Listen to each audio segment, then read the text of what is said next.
In 1947, pilot Kenneth Arnold was flying over mountains in Washington state when he saw 9 objects shooting across the sky at incredible speeds. He thought that they traveled in a motion that he compared to saucers being skipped on water, which is kind of an unusual analogy, but that name stuck, and that's why they became flying saucers. The sighting has become celebrated as the moment the flying saucer age was born. It sparked a frenzy of public excitement, but it was a frenzy fueled by paranoia. Air Force intelligence began to be concerned that these things were Soviet reconnaissance vehicles. Because this was the start of the Cold War. In public, West and East mounted huge displays of their biggest and best military hardware. But there was a secret war too, a ruthless competition to acquire Nazi science and Nazi scientists.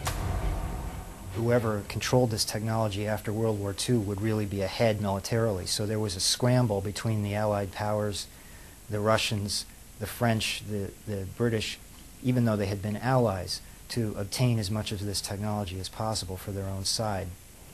And that's why the US government was so alarmed by the saucers seen by pilot Kenneth Arnold. As this secret document shows, it meant Russia had acquired German flying saucer technology and was building them. The Germans had been so far in advance of the United States, they thought that if the Russians had captured scientists or installations responsible for these secret weapons, that maybe the Soviets were now ahead too. The Americans were right. The Russians were building saucers, and to help them, they'd spirited someone very useful from Germany, Andreas Epp, the German saucer engineer. Immediately after the war, Andreas Epp decided that he wanted to work in the Soviet Union. So he moved to Rostock and was contacted there by Soviet agents. And the Soviet agents seemed to know who he was. And of course, Epp liked this a lot because somebody was acknowledging that he actually was of some value, and whereas before he had been minimized. Epp worked primarily on the steering mechanism of the Soviet saucer. His specialty was the guidance part of this type of saucer. In other words, making it respond to controls, linking the controls to the saucer movements itself. According to Epp, the Russian saucer was extraordinarily maneuverable, but it was also versatile, and it had to be. It was a jet, and they wanted something that they could use, interestingly enough, in polar regions. The reason for that was obvious. The quickest way to North America was over the pole.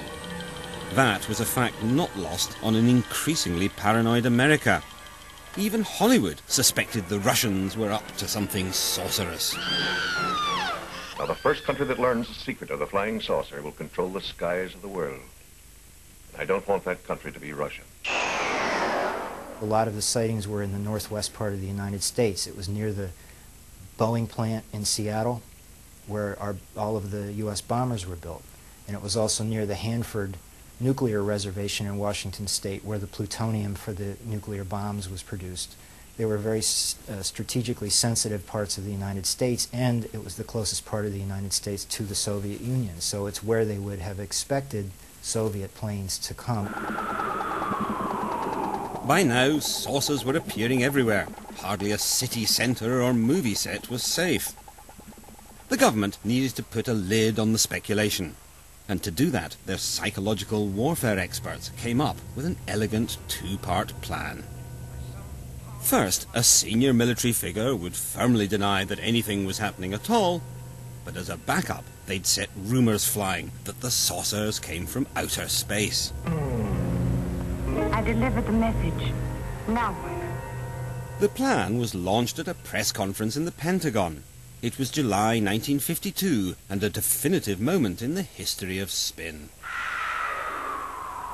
This is Major General John A. Samford, Director of Intelligence, United States Air Force, who conducted the conference.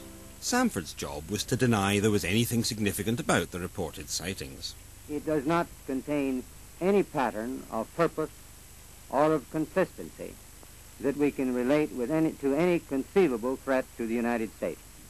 To argue the alien invader theory, they put a pulp magazine writer, retired Major Donald Keyhoe, on the same platform as the Major.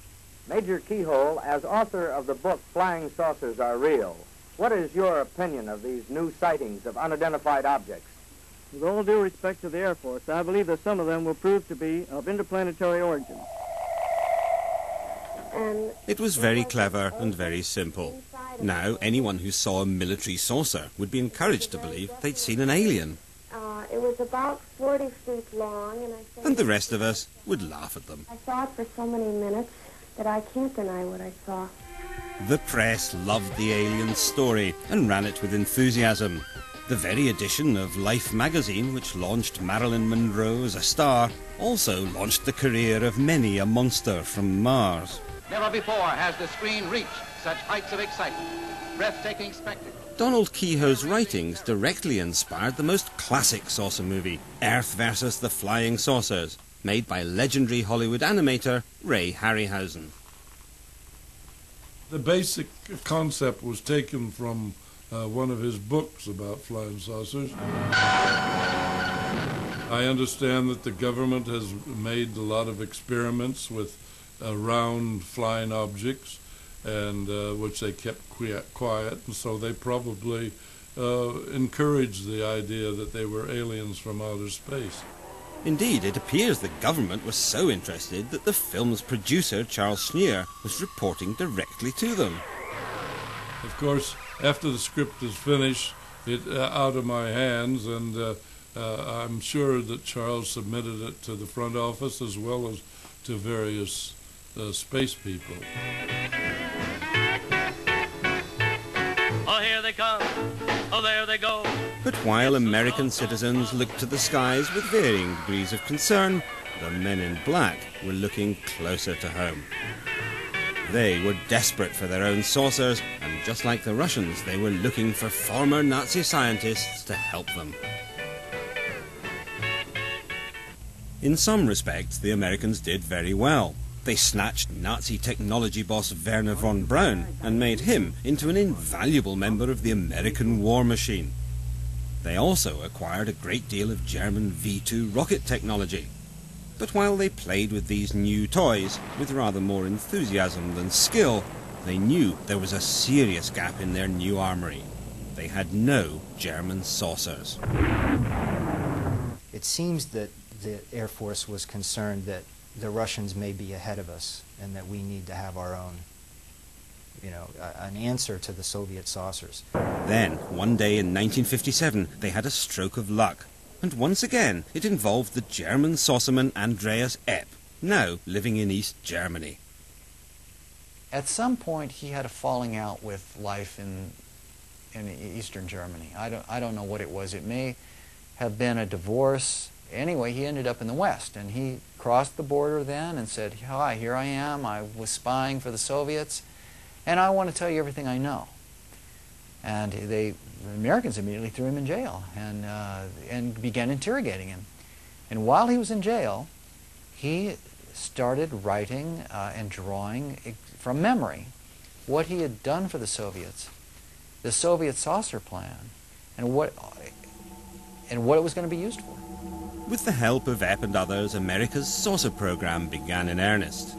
It's an interesting fact that by the late 50s and early 60s, almost all the major aerospace contractors, including Boeing, Convair, Lockheed, North American, were working on concepts for saucer-shaped vehicles for various applications.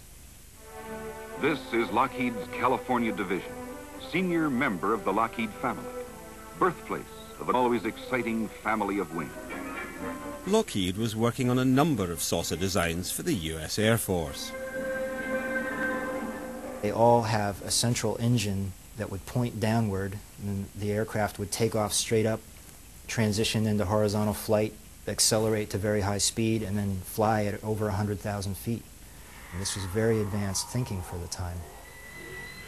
The Lockheed engineers were working on a saucer which used a central jet driving a rotor to create the Coanda or flying saucer effect.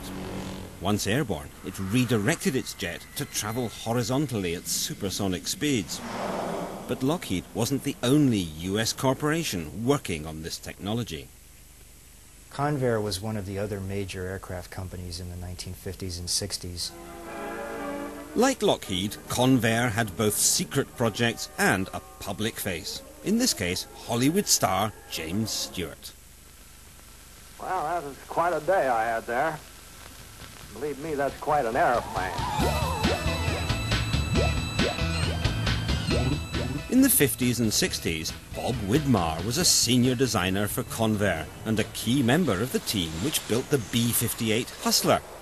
In the early 60s, it was the fastest plane on Earth. Well, that really got me excited. After all, the bird flies Mach 2. Now, Mach 2, that's 2 times as fast as the speed of sound. But Bob Widmar didn't just design jet aircraft. In the late 50s, he was given a stunning new brief to design an aircraft which was invisible. Invisible, at least, to radar. You had to be able to be non-detectable 360 degrees, because even at that time, the Russian radars began being hooked up together. The only way that could really be solved is by coming up with a thing that was shaped like a disc or a discus. In other words, Bob had to build a flying saucer because the military had realized that a flying saucer would make a perfect stealth craft. Conventional planes are detectable by radar because surfaces at right angles to a radar beam reflect back. A disc or flying saucer, on the other hand, sends back diffuse and confusing signals. The prospect of a radar-invisible aircraft had caused great excitement in military circles, and one day some shadowy figures called on Bob. When they first came out, I didn't know who they were. They didn't tell me, hey, I'm coming in here from the CIA, hey, look at my badge. Oh, they made me a member of the club. I didn't know that was the CIA that came.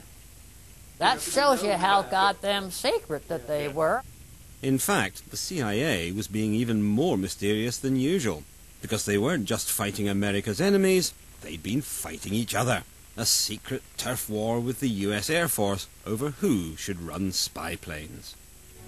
Bob reluctantly agreed to work on the project, the design of a radar-invisible, saucer-shaped object. I never would want to do it again, to have to live under that kind of a climate. You couldn't talk to anybody except at certain places that they selected. The project was so highly classified it was not supposed to exist, a condition of absolute deniability known as a black project. There's all kinds of black. I'm talking about the extreme black. I have lived through the extreme black.